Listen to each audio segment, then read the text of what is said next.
அஸ்ஸலாமு அலைக்கும் வரஹ்மத்துல்லாஹி வபரகாத்துஹ். அல்ஹம்துலில்லாஹ் வஸ்ஸலாத்து வஸ்ஸலாம் அலா ரசூலில்லாஹ் முஹம்மது இப்னு அப்துல்லாஹ் வ அலா ஆலின் ஹிஸ்பில்லாஹ். இஸ்லாத்தின் ஆரம்ப காலகட்டத்தில் எப்படி அபூ ஜஹல், உத்துபா, ஷைபா இந்த இஸ்லாத்தை எதிர்த்து கொண்டிருந்தார்களோ அதற்கு சற்றும் சலைவில்லாமல் இந்த இஸ்லாத்தையும் முஸ்லிம்களையும் எதிர்த்து கொண்டிருந்தவர்தான் இந்த அபூ சுஃப்யான். அந்த நேரத்தில் குறைஷிகளின் தலைவர்களில் ஒருவராக இவர் இருந்து முஸ்லிம்களுக்கு செய்து வந்த அநீதங்கள் ஏராளம். இஸ்லாத்தின் முதலாவது யுத்தம் பத்ர். அந்த யுத்தம் நடைபெறுவதற்கு காரணமே இந்த அபூ சுஃப்யானுடைய வியாபார கூட்டம்தான். இஸ்லாத்தின் இரண்டாவது யுத்தம் உஹத். அந்த யுத்தத்திலே முஸ்லிம்களை அழித்தொழிக்க வந்த எதிரி படையினருக்கு தலைவராக வந்தவரே இந்த அபூ சுஃப்யான் தான். ஆனாலும் ரசூலுல்லாஹி ஸல்லல்லாஹு அலைஹி வஸல்லம் அவர்கள் மக்காவிலே இருக்கின்ற நேரம் நபி அவர்களின் உள்ளத்தை குளிர்விக்கச் செய்கின்ற நிகழ்வொன்று இந்த அபூ சுஃப்யானுடைய வாழ்விலே நடந்திருக்கிறது. ஒருமுறை ரசூலுல்லாஹி ஸல்லல்லாஹு அலைஹி வஸல்லம் அவர்கள் தங்களுடைய வீட்டிற்குள் நுழைகிறார்கள். அங்கே சிறுமியாக இருந்த ஃபாத்திமா ரலியல்லாஹு அன்ஹா அழுது கொண்டிருப்பதை காண்கிறார்கள். தங்களுடைய மகளாருக்கு அருகாமையில் வந்த ரசூலுல்லாஹி ஸல்லல்லாஹு அலைஹி வஸல்லம் அவர்கள் அழுது கொண்டிருப்பதற்கான காரணத்தை கேட்கிறார்கள். தன்னை அபூ ஜஹல் அடித்து விட்டதாக சொல்லி ஃபாத்திமா ரலியல்லாஹு அன்ஹா மீண்டும் அழுகிறார்கள். இதனை கேட்ட ரசூலுல்லாஹி ஸல்லல்லாஹு அலைஹி வஸல்லம் அவர்கள் கலங்கி போகிறார்கள். தன் மீது இருக்கும் வெறுப்பையும் கோபத்தையும் அந்த அபூ ஜஹல் தன் மகள் மீது காட்டியிருக்கிறானே, இந்த விடயத்தை அபூ சுஃப்யானிடத்தில் சென்று சொல்லுமாறு ரசூலுல்லாஹி ஸல்லல்லாஹு அலைஹி வஸல்லம் அவர்கள் ஃபாத்திமா ரலியல்லாஹு அன்ஹா அவர்களை அனுப்பி வைக்கிறார்கள். அந்த நேரத்தில் அபூ சுஃப்யான் எதிரியாகவே இருந்தாலும் நீதமானவர் என்பதனை ரசூலுல்லாஹி ஸல்லல்லாஹு அலைஹி வஸல்லம் அவர்கள் அறிந்திருந்தார்கள். அழுத கண்களோடு ஃபாத்திமா ரலியல்லாஹு அன்ஹா அபூ சுஃப்யானிடத்தில் வர அந்த அழகு முகத்திலிருந்து வந்து கொண்டிருந்த அழுகை அன்றைய தினம் அபூ சுஃப்யானையும் கொஞ்சம் கலங்க வைக்கிறது. காரணம் கேட்கிறார். அபூ ஜஹல் தன்னை அடித்து விட்டதாகவும் இதனை என்னுடைய தந்தை ரசூலுல்லாஹி ஸல்லல்லாஹு அலைஹி வஸல்லம் அவர்கள் தங்களிடத்தில் சென்று சொல்லுமாறு அனுப்பி வைத்தார்கள் என ஃபாத்திமா ரலியல்லாஹு அன்ஹா அவர்கள் அபூ சுஃப்யானிடத்தில் சொல்ல இதனை கேட்ட அபூ சுஃப்யான் வியந்து போகிறார். நபி ஸல்லல்லாஹு அலைஹி வஸல்லம் அவர்கள் என்னிடத்தில் அனுப்பி வைத்தார்களா? சுப்ஹானல்லாஹ். அந்த அபூ ஜஹலுடைய மடமை செயலை எண்ணி ஆத்திரம் கொண்டவராக ஃபாத்திமா ரலியல்லாஹு அன்ஹா அவர்களை அழைத்து கொண்டு அபூ ஜஹலிடத்தில் வருகிறார் அபூ சுஃப்யான். ஃபாத்திமா ரலியல்லாஹு அன்ஹா அவர்களுக்கு முன்னால் தன்னுடைய கோபம் தீரும் வரை அபூ ஜஹலை திட்டி தீர்க்கிறார். உனக்கு முஹம்மது நபி ஸல்லல்லாஹு அலைஹி வஸல்லம் அவர்கள் மீது இருக்கும் கோபத்தை இந்த பிஞ்சு குழந்தையின் மீது காட்டியிருக்கிறாயே என கடிந்து கொள்கிறார். அதன் பிறகு ஃபாத்திமா ரலியல்லாஹு அன்ஹா அவர்களை பார்த்து, உங்களுக்கு எப்படி இவர் அடித்தாரோ அது போலவே அவரையும் நீங்கள் அடியுங்கள் என சொல்கிறார். ஃபாத்திமா ரலியல்லாஹு அன்ஹா அவர்கள் அபூ ஜஹலுக்கு அருகாமையில் வந்து தன் பிஞ்சு கரங்களால் அபூ ஜஹலை அடிக்கிறார். அதன் பிறகுதான் ஃபாத்திமா ரலியல்லாஹு அன்ஹா அவர்களின் முகம் மலர்கிறது. இப்பொழுது ஃபாத்திமா ரலியல்லாஹு அன்ஹா அவர்கள் ரசூலுல்லாஹி ஸல்லல்லாஹு அலைஹி வஸல்லம் அவர்களிடத்தில் ஓடி வந்து நடந்த விடயங்களை சொல்லி மகிழ்கிறார். அழுத முகத்தோடு சென்ற தன்னுடைய அருமை மகள் இப்பொழுது சிரித்து கொண்டிருப்பதை பார்த்த ரசூலுல்லாஹி ஸல்லல்லாஹு அலைஹி வஸல்லம் அவர்கள் மனமகிழ்ந்து தன்னுடைய கரங்களை வானை நோக்கி உயர்த்துகிறார்கள். அல்லாஹும்ம லா தன்ஸஹா லி அபீ சுஃப்யான். யா அல்லாஹ், அந்த அபூ சுஃப்யானை நீ மறந்து விடாதே, அந்த அபூ சுஃப்யானை நீ மறந்து விடாதே என ரசூலுல்லாஹி ஸல்லல்லாஹு அலைஹி வஸல்லம் அவர்கள் மன மகிழ்ச்சியோடு தங்களுடைய கரங்களை ஏந்தி பிரார்த்தனை செய்கிறார்கள். சுப்ஹானல்லாஹ். அபூ ஜஹல், உத்துபா, ஷைபா போன்றோருக்கு கிடைக்காத இந்த இஸ்லாமிய பாக்கியம் ரசூலுல்லாஹி ஸல்லல்லாஹு அலைஹி வஸல்லம் அவர்களின் சிறிய தந்தைகளான அபூ லஹப், அபூ தாலிபிற்கே கிடைக்காத இந்த இஸ்லாமிய பாக்கியம் ஹிஜ்ரி 8ஆம் ஆண்டு மக்காவுடைய வெற்றியின் போது அந்த அபூ சுஃப்யானுக்கு கிடைத்தது என்று சொன்னால் ரசூலுல்லாஹி ஸல்லல்லாஹு அலைஹி வஸல்லம் அவர்கள் அவருடைய விடயத்தில் மனமகிழ்வோடு செய்த அந்த பிரார்த்தனையும் ஒரு காரணம்தான். ஒருமுறை ஃபாத்திமா ரலியல்லாஹு அன்ஹா அவர்களுக்கும் அவருடைய கணவர் அலி ரலியல்லாஹு அன்ஹு அவர்களுக்கும் இடையில் சிறியதொரு சண்டை ஏற்பட்டு விடுகிறது. இதனால் கோபமடைந்த அலி ரலியல்லாஹு அன்ஹு அவர்கள் வீட்டிலிருந்து வெளியேறி மஸ்ஜிதுக்கு சென்று விடுகிறார்கள். வீட்டிலே தனது அன்பு மகளார் ஃபாத்திமா ரலியல்லாஹு அன்ஹா அவர்கள் மாத்திரம் இருக்கின்ற நேரம் ரசூலுல்லாஹி ஸல்லல்லாஹு அலைஹி வஸல்லம் அவர்கள் வருகிறார்கள். தனது அன்பு தந்தையை கண்ட ஃபாத்திமா ரலியல்லாஹு அன்ஹா அவர்கள் இன்முகத்துடன் வரவேற்கிறார்கள். ஃபாத்திமா ரலியல்லாஹு அன்ஹா அவர்களின் வீட்டிலே இதற்கு முன்னால் நடந்திருக்கும் சண்டை அந்த நேரத்தில் ரசூலுல்லாஹி ஸல்லல்லாஹு அலைஹி வஸல்லம் அவர்களுக்கு தெரியாது. தந்தை வந்து விட்டார் என்பதற்காக ஃபாத்திமா ரலியல்லாஹு அன்ஹா அவர்களும் வீட்டிலே நடந்திருக்கும் சண்டையை சொல்லவும் இல்லை. சிறிது நேரத்தின் பின்னர் ரசூலுல்லாஹி ஸல்லல்லாஹு அலைஹி வஸல்லம் அவர்கள் ஃபாத்திமா ரலியல்லாஹு அன்ஹா அவர்களை பார்த்து தாங்களாகவே கேட்கிறார்கள், எங்கே உம்முடைய கணவர்? ஃபாத்திமா ரலியல்லாஹு அன்ஹா அவர்கள் அன்பு தந்தையின் முகம் பார்த்து சொல்கிறார்கள், பைனி வ பைனஹு ஷைஉன், எனக்கும் அவருக்கும் மத்தியில் ஒரு விடயம் நடந்துவிட்டது. இதனால் அலி ரலியல்லாஹு அன்ஹு அவர்கள் வெளியேறி சென்று விட்டார்கள். ஃபாத்திமா ரலியல்லாஹு அன்ஹா அவர்கள் பாவித்த இந்த ஷைஉன் என்ற வார்த்தையை அரபியில் ஒரு விடயத்தை மறைப்பதற்கு சொல்வார்கள். தனக்கும் தன்னுடைய கணவருக்கும் மத்தியில் இதுதான் நடந்தது என்று திட்ட தெளிவாக சொல்லாமல் இருவருக்கும் மத்தியில் ஒரு சிறியதொரு விடயம் நடந்துவிட்டது என்று மறைமுகமாக சொல்கிறார்கள். தன்னிடத்தில் கேட்டது தந்தை என்பதை தாண்டி அல்லாஹு தஆலாவின் தூதர் என்பதனை அறிந்தும் ஃபாத்திமா ரலியல்லாஹு அன்ஹா அவர்கள் தன்னுடைய கணவர் பற்றிய விடயத்தை ரசூலுல்லாஹி ஸல்லல்லாஹு அலைஹி வஸல்லம் அவர்களிடத்தில் சொல்ல அன்றைய நாள் முன்வரவில்லை. தனது அன்பு மகள் மறைக்கிறார் என்பதற்காக அந்த விடயத்தை அறிந்துதான் ஆக வேண்டும் என்ற நோக்கில் ரசூலுல்லாஹி ஸல்லல்லாஹு அலைஹி வஸல்லம் அவர்கள் அந்த வார்த்தைக்கு பின்னால் மீண்டும் அந்த விடயத்தை கேட்கவும் இல்லை. ஃபாத்திமா ரலியல்லாஹு அன்ஹா அவர்களின் வீட்டிலிருந்து வெளியேறி வந்த ரசூலுல்லாஹி ஸல்லல்லாஹு அலைஹி வஸல்லம் அவர்கள் தனது மருமகனார் அலி ரலியல்லாஹு அன்ஹு அவர்களை தேடுகிறார்கள். ஒரு சஹாபியை அழைத்து அலி ரலியல்லாஹு அன்ஹு அவர்கள் எங்கே இருக்கிறார்கள் என பார்த்து வரச் சொல்கிறார்கள். அந்த சஹாபி தேடி வந்து அலி ரலியல்லாஹு அன்ஹு அவர்கள் மஸ்ஜிதிலே இருப்பதை பார்த்துவிட்டு இதனை ரசூலுல்லாஹி ஸல்லல்லாஹு அலைஹி வஸல்லம் அவர்களிடத்தில் வந்து சொல்கிறார்கள்.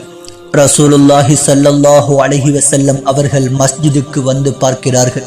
மஸ்ஜிதிலே மண் தரையிலே அலி ரலியல்லாஹு அன்ஹு அவர்கள் படுத்திருக்க அவர்களின் மேனி எங்கிலும் மண் ஒட்டி இருப்பதை ரசூலுல்லாஹி ஸல்லல்லாஹு அலைஹி வஸல்லம் அவர்கள் காண்கிறார்கள். அலி ரலியல்லாஹு அன்ஹு அவர்களுக்கு அருகாமையில் ரசூலுல்லாஹி ஸல்லல்லாஹு அலைஹி வஸல்லம் அவர்கள் வருகிறார்கள். அவர்களின் மேனியில் ஒட்டியிருந்த மண்ணை தங்களுடைய கரங்களால் தட்டி விடுகிறார்கள். அலி ரலியல்லாஹு அன்ஹு அவர்களை செல்லமாக தட்டி எழுப்பி, கும் யா அபா துரா, மண்ணின் தந்தையே எழுந்திருங்கள், அங்கே உம்முடைய மனைவி காத்திருக்கிறார், வீட்டுக்கு செல்லுங்கள் என அன்பாக அனுப்பி வைக்கிறார்கள்.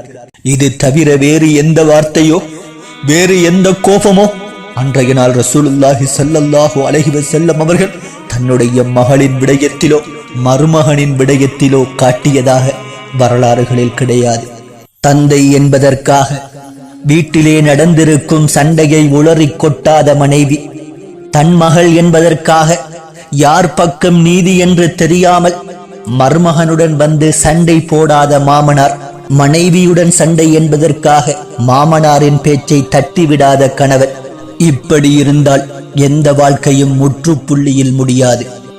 ஒருமுறை ஆயிஷா ரலியல்லாஹு அன்ஹா அவர்களுக்கும் ஃபாத்திமா ரலியல்லாஹு அன்ஹா அவர்களுக்கும் சிறியதொரு விவாதம் ஏற்பட்டது.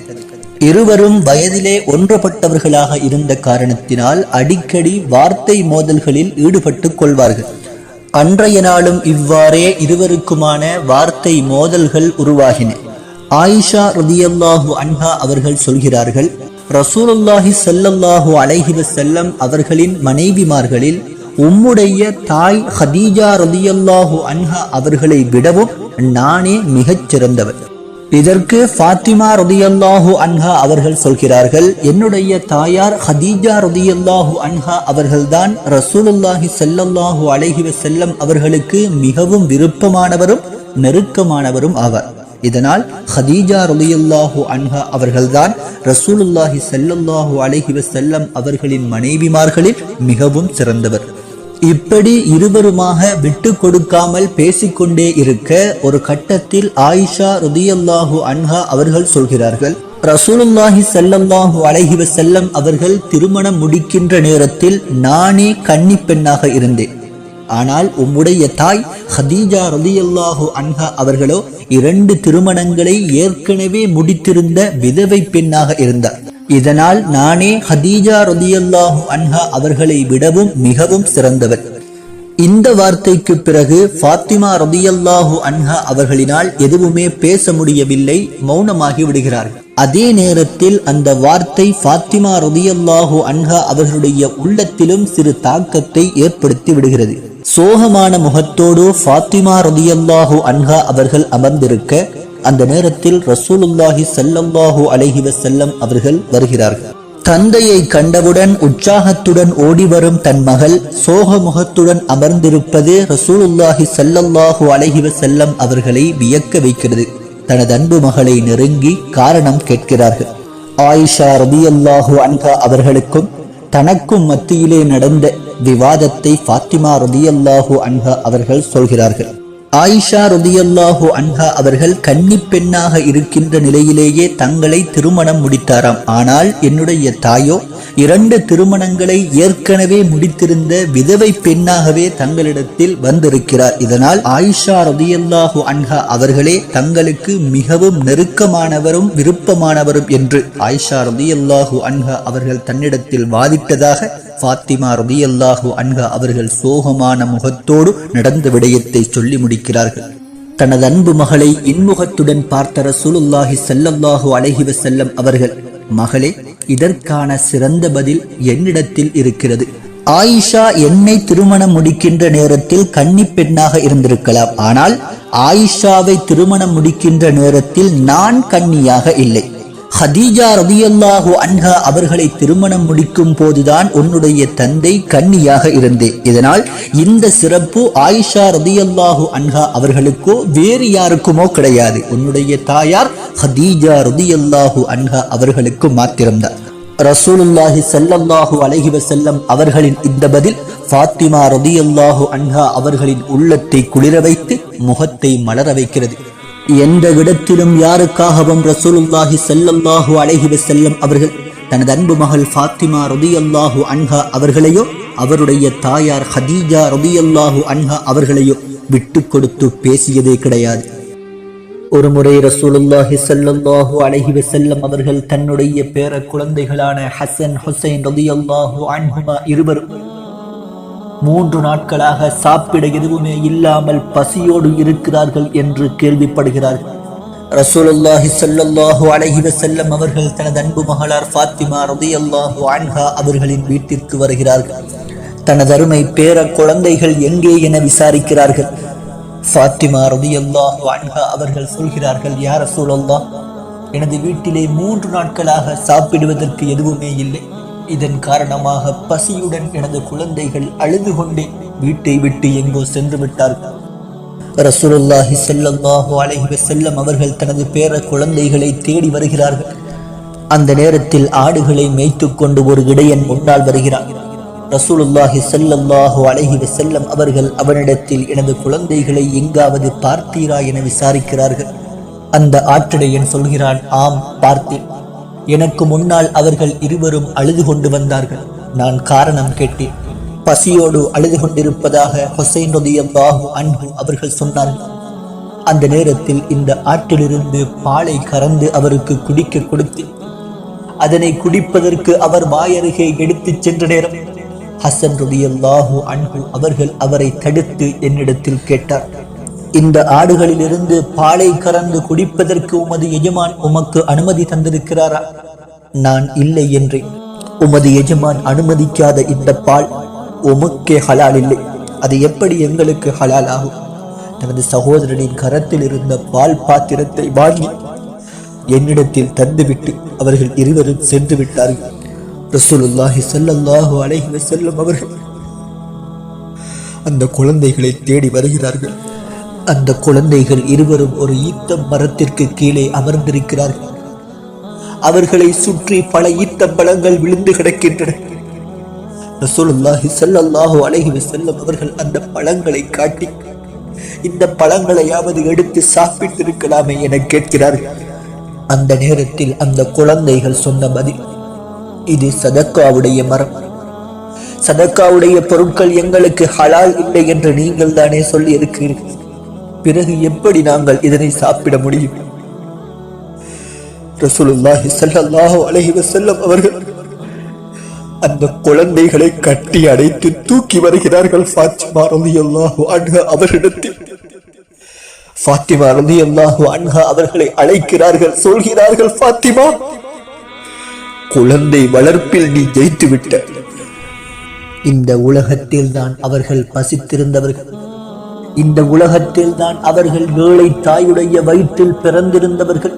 ஆனால் மறுமையில் சுவனத்து இளவரசர்களே அவர்கள்தான்.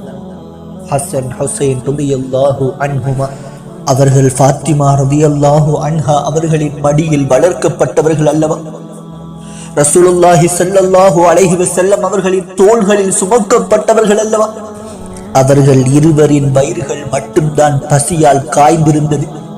ஆனால் அவர்களின் பிஞ்சு நெஞ்சங்களும் ஈமானால் நிறைந்தே இருந்தது. அலி ரலியல்லாஹு அன்ஹு அவர்கள் நபிகள் நாயகம் ஸல்லல்லாஹு அலைஹி வஸல்லம் அவர்களின் அருமை மகளான ஃபாத்திமா ரலியல்லாஹு அன்ஹா அவர்களை திருமணம் செய்த நாளிலிருந்து அவர்கள் மரணிக்கும் வரையிலான இடைப்பட்ட நாட்கள் வறுமையின் உச்சம் என்றே சொல்லலாம். அலி ரலியல்லாஹு அன்ஹு அவர்களின் சம்பாத்தியம் என்னவென்றால், மஸ்ஜிதுன் நபவியில் ரசூலுல்லாஹி ஸல்லல்லாஹு அலைஹி வஸல்லம் அவர்களின் சபையில் உட்கார்ந்து குர்ஆன் வசனங்களையும் ஹதீதுகளையும் படித்து கொண்டிருப்பார்கள். யாராவது தங்களது தோட்டங்களுக்கு தண்ணீர் ஊற்றுவதற்கு வேலையாட்கள் தேடி வந்தால் அலி ரலியல்லாஹு அன்ஹு அவர்கள் சென்று அந்த வேலையை செய்து கொடுத்துவிட்டு அவர்கள் கொடுக்கக்கூடிய பணத்தையோ உணவையோ எடுத்து வந்து தனது குடும்பத்துடைய பசியையும் தேவையையும் போக்கி வைப்பதுதான் அலி ரலியல்லாஹு அன்ஹு அவர்களின் நாளாந்த வருமானமாகவும் தினசரி செயற்பாடாகவும் இருந்தது. இப்படி ஒரு நாள் ஒரு தோட்டத்தில் வேலை செய்து கொடுத்துவிட்டு அவர்கள் கொடுத்த 4 ரொட்டிகளை எடுத்து வந்து தனது மனைவியான ஃபாத்திமா ரலியல்லாஹு அன்ஹா அவர்களிடம் கொடுக்கிறார்கள். 4இல் ஒரு ரொட்டியை தனது கணவருக்கும் மற்ற 2ஐ தனது செல்வங்களான ஹசன் ஹுசைன் ரலியல்லாஹு அன்ஹுமா அவர்களுக்கும் கொடுத்துவிட்டு மற்றதை தனக்காக சாப்பிட எத்தனிக்கும் போது ஃபாத்திமா ரலியல்லாஹு அன்ஹா அவர்களுக்கு தனது தந்தையின் ஞாபகம் வருகிறது.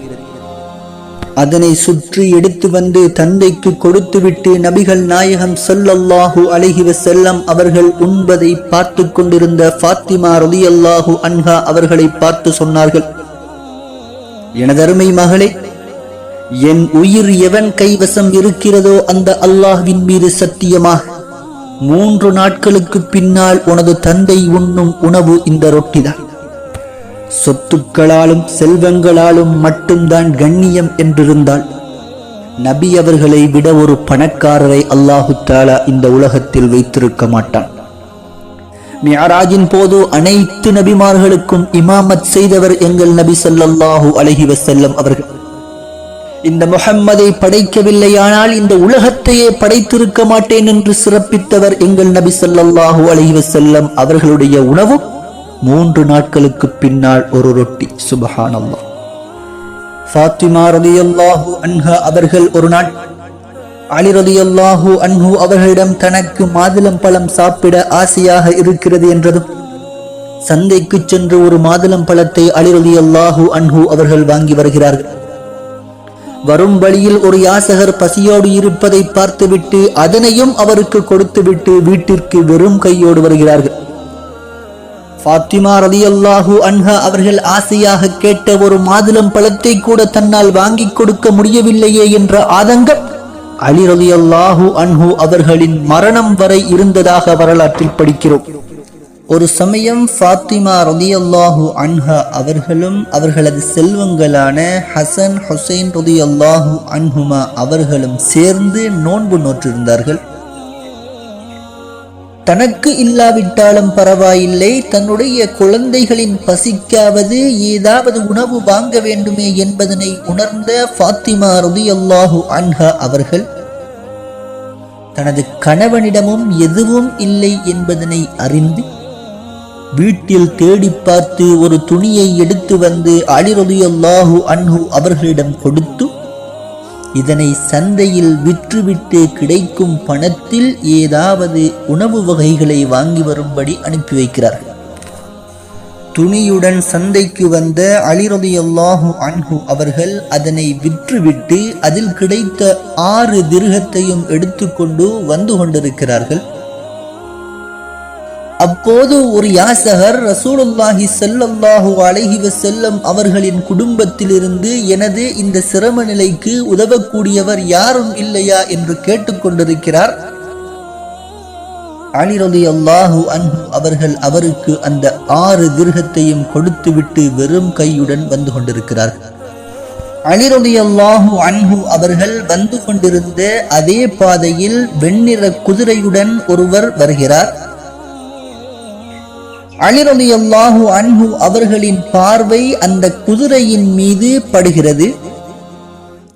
அந்த குதிரையுடைய கம்பீர தோற்றம், அழகு, வசீகரம் அலி ரலியல்லாஹு அன்ஹு அவர்களுக்கு பிடித்து போக அதனை வாங்கிக் கொள்ள வேண்டும் என்ற ஆசையோடு பார்க்கிறார்கள்.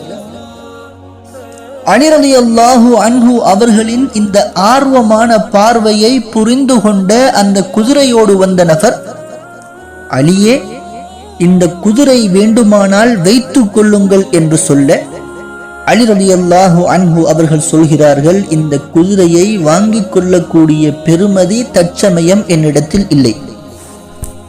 இப்போது பணம் இல்லாவிட்டாலும் பரவாயில்லை, கிடைக்கும் போது கொடுத்து விடுங்கள் என்று சொல்லிவிட்டு அந்த குதிரையை அலி ரலியல்லாஹு அன்ஹு அவர்களுக்கு கொடுக்க அலி ரலியல்லாஹு அன்ஹு அவர்கள் கேட்கிறார்கள், இந்த குதிரையுடைய பெருமதி எவ்வளவு? அந்த மனிதர், இந்த குதிரையை உமக்கு 100 திர்ஹத்திற்கு தருகிறேன் என்றதும் அலி ரலியல்லாஹு அன்ஹு அவர்கள் அந்த குதிரையோடு வந்து கொண்டிருக்கிறார்கள். அலி ரலியல்லாஹு அன்ஹு அவர்கள் வந்து கொண்டிருக்கும் அதே பாதையில் இன்னும் ஒரு மனிதர் வருகிறார். அலி ரலியல்லாஹு அன்ஹு அவர்கள் வந்து கொண்டிருந்த அந்த குதிரையை பார்க்கிறார். அந்த குதிரையுடைய வசீகர தோற்றம் அந்த நபருக்கும் பிடித்து போக அலி ரலியல்லாஹு அன்ஹு அவர்களை பார்த்து, இந்த குதிரையை எனக்கு விற்றுவிட முடியுமா என்று கேட்க அலி ரலியல்லாஹு அன்ஹு அவர்கள், தாராளமாக விற்கிறேன், இதனுடைய பெருமதியை நீங்களே சொல்லுங்கள் என்று அந்த நபருக்கு அலி ரலியல்லாஹு அன்ஹு அவர்கள் சொல்கிறார். அந்த மனிதர் சொல்கிறார், இந்த குதிரையை உங்களிடமிருந்து 160 திர்ஹத்திற்கு நான் வாங்குகிறேன். அலி ரலியல்லாஹு அன்ஹு அவர்கள் அந்த மனிதருக்கு அந்த குதிரையை கொடுத்துவிட்டு 160 திர்ஹத்தையும் எடுத்துக்கொண்டு வருகிறார்கள். குதிரையை விற்ற பணத்தோடு வந்த அலி ரலியல்லாஹு அன்ஹு அவர்கள் ஆரம்பமாக தனக்கு குதிரையை விற்ற நபருக்கு 100 திர்ஹத்தை கொடுத்துவிட்டு மீதமான 60 திர்ஹத்துடன் வீட்டுக்கு வந்து ஃபாத்திமா ரலியல்லாஹு அன்ஹா அவர்களின் கைகளில் அந்த பணத்தை கொடுக்கிறார்கள். நான் கொடுத்த அந்த துணிக்கு நிச்சயம் இவ்வளவு பெருமதி கிடைத்திருக்காதே என்று அலி ரலியல்லாஹு அன்ஹு அவர்களை பார்த்த ஃபாத்திமா ரலியல்லாஹு அன்ஹா அவர்களிடம் நடந்தவற்றை அலி ரலியல்லாஹு அன்ஹு அவர்கள் சொல்கிறார்கள். இதனை எனது தந்தை ரசூலுல்லாஹி ஸல்லல்லாஹு அலைஹி வஸல்லம் அவர்களிடம் சொல்லி அவர்கள் எனக்கு அனுமதி தராத வரையில் இதிலிருந்து 1 திர்ஹத்தையேனும் எனக்காகவும் என்னுடைய குழந்தைகளுக்காகவும் நான் அனுமதிக்க மாட்டேன். தான் பசி, தன்னுடைய குழந்தைகள் பசியால் துடிக்கிறார்கள். கணவன் கொண்டு வந்த பெருமதியான தொகையை பார்த்து மகிழ்ந்து கொண்டாடுவதற்கு பதிலாக ஃபாத்திமா ரலியல்லாஹு அன்ஹா அவர்களுடைய மனம் அதனை ஏற்க மறுத்து கணவனோடு வாதிட ஆரம்பிக்கிறது. இருவரும் ரசூலுல்லாஹி ஸல்லல்லாஹு அலைஹி வஸல்லம் அவர்களிடம் வந்து நடந்த விடயங்களை சொல்ல ரசூலுல்லாஹி ஸல்லல்லாஹு அலைஹி வஸல்லம் அவர்கள் இருவரையும் பார்த்து சொன்னார்கள், அலியே, உமக்கு ஆரம்பமாக அந்த குதிரையை விற்றவர் யார் தெரியுமா? ஜிப்ரீல் அலைஹிஸ்ஸலாம். அந்த குதிரையை உம்மிடமிருந்து வாங்கிச் சென்றவர் யார் தெரியுமா? மீகாயில் அலைஹிஸ்ஸலாம். அந்த குதிரை இந்த உலகத்தினுடைய குதிரை அல்ல, அது சொர்க்கத்திலிருந்து அல்லாஹுவால் அனுப்பப்பட்ட குதிரை. நீர் செய்த 6 திர்ஹ தர்மத்திற்கு அல்லாஹு தாலா உமக்கு 60 திர்ஹத்தை தர நினைத்தான், தந்துவிட்டான். அதன் பிறகுதான் அந்த பணத்தை அலி ரலியல்லாஹு அன்ஹு அவர்களிடமிருந்து ஃபாத்திமா ரலியல்லாஹு அன்ஹா அவர்கள் அனுமதித்தார்கள் என்ற வரலாறு இன்றைய பெண்களுக்கு பெரியதொரு பாடம். ரசூலுல்லாஹி ஸல்லல்லாஹு அலைஹி வஸல்லம் அவர்கள் இஸ்லாத்தினுடைய அழைப்பு பணியை தொடர்ந்திருந்த ஆரம்ப காலகட்டம். ரசூலுல்லாஹி ஸல்லல்லாஹு அலைஹி வஸல்லம் அவர்கள் செல்கின்ற பாதையெல்லாம் வசை வார்த்தைகளை சொல்லி நபி அவர்களை காயப்படுத்திக் கொண்டும், எதிரிகள் தங்களால் முடிந்த வரையறையற்ற தொல்லைகளை ரசூலுல்லாஹி ஸல்லல்லாஹு அலைஹி வஸல்லம் அவர்களுக்கு கொடுத்து, அதன் மூலம் நபி அவர்கள் படுகின்ற சிரமங்களை கண்டு மகிழ்ச்சியின் உச்சத்தில் திளைத்துக் கொண்டிருந்த அந்த காலகட்டத்தில் ஒரு நாள் ரசூலுல்லாஹி ஸல்லல்லாஹு அலைஹி வஸல்லம் அவர்கள் தொழுகையில் நின்று கொண்டிருப்பதை பார்த்துவிட்ட அபூ ஜஹல் ஒருவனை அழைத்து, இன்ன வீட்டில் ஒரு ஒட்டகம் பிரசவித்திருக்கிறது, அதனுடைய கழிவு இரத்தத்தையும் அசுத்த குடல்களையும் அள்ளி வருமாறு அனுப்பி அவன் அதனை கொண்டு வந்ததும் தொழுகையில் சுஜூதில் இருந்த ரசூலுல்லாஹி ஸல்லல்லாஹு அலைஹி வஸல்லம் அவர்களின் கழுத்தின் மீது போட்டு விடுகிறார். சுஜூதிலிருந்து தலையை உயர்த்தினால் அந்த அசுத்த குடல்களின் இரத்தம் முகத்திலும் உடல் முழுதும் விழுந்து படர்ந்துவிடும் என்பதனால் ரசூலுல்லாஹி ஸல்லல்லாஹு அலைஹி வஸல்லம் அவர்கள் நீண்ட நேரமாக சுஜூதிலேயே இருந்தார்கள். இந்த காட்சியை அங்கிருந்த ஹப்பாப், பிலால் ரலியல்லாஹு அன்ஹுமா போன்ற பலகீனமான சஹாபாக்கள் பார்த்து கொண்டிருந்தாலும் அந்த கயவர்களை எதிர்த்து கேள்வி கேட்கவோ ரசூலுல்லாஹி ஸல்லல்லாஹு அலைஹி வஸல்லம் அவர்களின் கழுத்திலிருந்து அந்த குடல்களை அகற்றிவிடவோ சக்தியற்றவர்களாகவே இருந்தார்கள். வரலாற்று ஆசிரியர்கள் இந்நிகழ்வை குறிப்பிடும் போது ரசூலுல்லாஹி ஸல்லல்லாஹு அலைஹி வஸல்லம் அவர்களின் இந்நிலையை பார்த்து தோழர்கள் ஒருவருக்கொருவர் விழுந்தடித்து சிரித்துக் கொள்வது போன்று அங்கு நின்றிருந்த குறைஷி குலக்காவிர்கள் தமக்குள் சிரித்து ஒருவருக்கொருவர் விழுந்து சாய்ந்து கொண்டார்கள் என்பதாக குறிப்பிடுகிறார்கள். இந்த நிலையில்தான் ரசூலுல்லாஹி ஸல்லல்லாஹு அலைஹி வஸல்லம் அவர்களின் அன்பு மகளான, அந்த நேரத்தில் 7 வயதே பூர்த்தியாயிருந்த சிறுமியான ஃபாத்திமா ரலியல்லாஹு அன்ஹா அவர்கள் அந்த இடத்திற்கு வருகிறார்கள். தனதருமை தந்தைக்கு இழைக்கப்பட்டிருக்கும் அநீதத்தையும் அங்கு கூடி நின்று சிரித்துக் கொண்டிருந்த அக்கயவர்களின் சிரிப்பையும் கண்டு சகித்துக் கொள்ள முடியாமல் அத்தீயவர்களை திட்டியவாறே தேம்பி தேம்பி அழுது கொண்டு தனது பிஞ்சு கரங்களால் ரசூலுல்லாஹி ஸல்லல்லாஹு அலைஹி வஸல்லம் அவர்கள் மீது போடப்பட்டிருந்த அசுத்தங்களை அகற்றி விடுகிறார்கள். ஒரு ஆணால் தனக்கு ஏற்படும் எப்பேற்பட்ட சிரமங்களையும் தாங்கிக் கொள்ள முடியும். ஆனால் தனது குழந்தைகளுக்கு முன்னால் தான் நோகடிக்கப்படுவதையோ அவமானப்படுத்தப்படுவதையோ ஒருபோதும் ஏற்றுக்கொள்ள முடியாது. தொழுகையை முடித்துவிட்ட ரசூலுல்லாஹி ஸல்லல்லாஹு அலைஹி வஸல்லம் அவர்கள் ஃபாத்திமா ரலியல்லாஹு அன்ஹா அவர்களின் பக்கம் பார்க்கிறார்கள். தனது அன்பு தந்தையின் நிலை கண்டு நொந்த மனதோடும் கலங்கிய கண்களோடும் நின்றிருந்த அருமை மகளை இறுக்க நெஞ்சோடு அணைத்துக் கொண்டு ரசூலுல்லாஹி ஸல்லல்லாஹு அலைஹி வஸல்லம் அவர்களின் கரங்கள் வானை நோக்கி உயர்ந்தன. அல்லாஹும்ம அலைக பி உத்பா, அல்லாஹும்ம அலைக பி ஷைபா, அல்லாஹும்ம அலைக பி அபி ஜஹல். யா அல்லாஹ், இந்த உத்பாவுடைய விடயத்தை உன்னிடத்தில் ஒப்படைக்கிறேன், இந்த ஷைபாவுடைய விடயத்தை உன்னிடத்தில் ஒப்படைக்கிறேன், இந்த அபூ ஜஹலுடைய விடயத்தை உன்னிடத்தில் ஒப்படைக்கிறேன் என்று 7 நபர்களின் பெயரை அந்த இடத்தில் குறிப்பிட்டார்கள். தனது அருமை தூதரின் பிரார்த்தனை, சுவன தலைவியின் அழுகை, இஸ்லாத்தினுடைய முதல் யுத்தமான பத்ரில் இந்த 7 பேருடைய உடல்களும் சின்ன பின்னமாக்கப்பட்டு கிடப்பதை சஹாபாக்கள் பார்த்தார்கள். ரசூலுல்லாஹி ஸல்லல்லாஹு அலைஹி வஸல்லம் அவர்கள் ஏதாவது பிரயாணம் செய்ய நாடினால் இறுதியாக பார்க்கும் முகம் ஃபாத்திமா ரலியல்லாஹு அன்ஹா அவர்களுடையது. பிரயாணத்திலிருந்து திரும்பி வந்ததும் ரசூலுல்லாஹி ஸல்லல்லாஹு அலைஹி வஸல்லம் அவர்கள் முதலாவது பார்க்கும் முகம் ஃபாத்திமா ரலியல்லாஹு அன்ஹா அவர்களுடையது. ஆயிஷா ரலியல்லாஹு அன்ஹா அவர்களுடைய ஹதீஸ். ரசூலுல்லாஹி ஸல்லல்லாஹு அலைஹி வஸல்லம் அவர்கள் எப்படி நடப்பார்களோ அப்படியே ஃபாத்திமா ரலியல்லாஹு அன்ஹா அவர்கள் நடப்பார்கள். நபி அவர்கள் நடந்து வருவதைப் போன்றே இருக்கும் ஃபாத்திமா ரலியல்லாஹு அன்ஹா அவர்களின் நடை. ரசூலுல்லாஹி ஸல்லல்லாஹு அலைஹி வஸல்லம் அவர்களின் இதய கொழுந்து என்று வர்ணிக்கப்பட்ட ஃபாத்திமா ரலியல்லாஹு அன்ஹா அவர்கள் இஸ்லாத்திற்காக ஆரம்பத்தில் ஹபஷாவிற்கும் அடுத்து மதீனாவிற்கும் ஹிஜ்ரத் செய்து இஸ்லாத்திற்காக 2 ஹிஜ்ரத்தை செய்தவர் என்ற உன்னத சிறப்பையும் அடைந்திருந்தார்கள். இஸ்லாத்தின் முதல் யுத்தமான பத்ரில் கலந்து கொண்ட சஹாபாக்களில் தாகித்து வந்தவர்களுக்கு நீர் புகட்டியும் காயப்பட்டு வந்தவர்களுக்கு மருந்து கொடுத்து வாளை ஏந்தி களத்தில் நிற்காமலே அந்த பத்ரில் கலந்து கொண்ட 313 சஹாபாக்களில் ஃபாத்திமா ரலியல்லாஹு அன்ஹா அவர்களும் ஒருவர் என்று தனது நாமத்தை பதித்து பத்ரி என்கின்ற அந்தஸ்தையும் பெற்றார்கள். ரசூலுல்லாஹி ஸல்லல்லாஹு அலைஹி வஸல்லம் அவர்களின் மரணத் தருவாய் நோயினால் அவதியுற்று சிரமப்பட்டு கொண்டிருக்கும் காட்சியை பார்த்து ஃபாத்திமா ரலியல்லாஹு அன்ஹா அவர்கள் கலங்கி நிற்க, அக்காட்சியை பார்த்துவிட்ட ரசூலுல்லாஹி ஸல்லல்லாஹு அலைஹி வஸல்லம் அவர்கள் தனது அருமை மகளை அருகில் அழைத்து காதிற்குள் ஏதோ ஒரு ரகசியத்தை சொல்கிறார்கள்.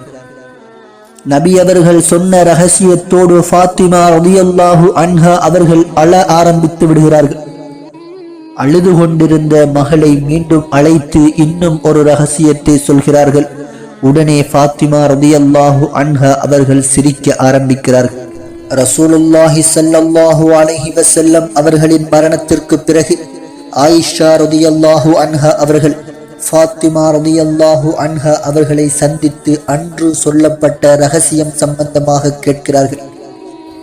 எனது அருமை தந்தை என்னை அருகில் அழைத்து, ஃபாத்திமாவை, ஒவ்வொரு வருடமும் ஜிப்ரீல் அலைஹிஸ்ஸலாம் அவர்கள் என்னிடம் வந்து குர்ஆனை முழுமையாக ஒரு முறை ஓதி காண்பிப்பார்கள். ஆனால் இந்த வருடம் மட்டும் 2 முறை குர்ஆனை முழுமையாக ஓதி காண்பித்து விட்டு சென்றிருக்கிறார்கள்.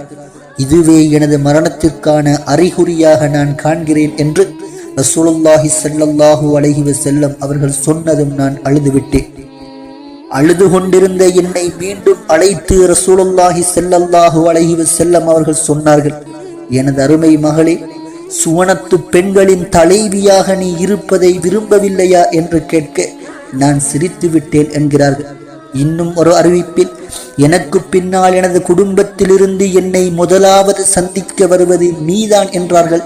அந்த செய்தியை கேட்டு நான் சிரித்து விட்டேன் என்று ஃபாத்திமா ரலியல்லாஹு அன்ஹா அவர்கள் பதிலளிக்கிறார்கள்.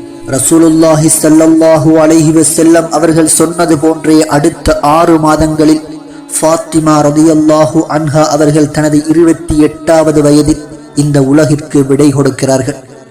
தான் வாழ்ந்து முடித்த அந்த 28 வருடங்களுக்குள் கியாமத்துடைய நாள் வரை தோன்றவிருக்கும் அனைத்து பெண்களுக்குமான எண்ணற்ற முன்மாதிரிகளை வாழ்ந்து காட்டிவிட்டுதான் அந்த உத்தம பெண்மணி இந்த உலகை விட்டும் பிரிந்திருந்தார்கள்.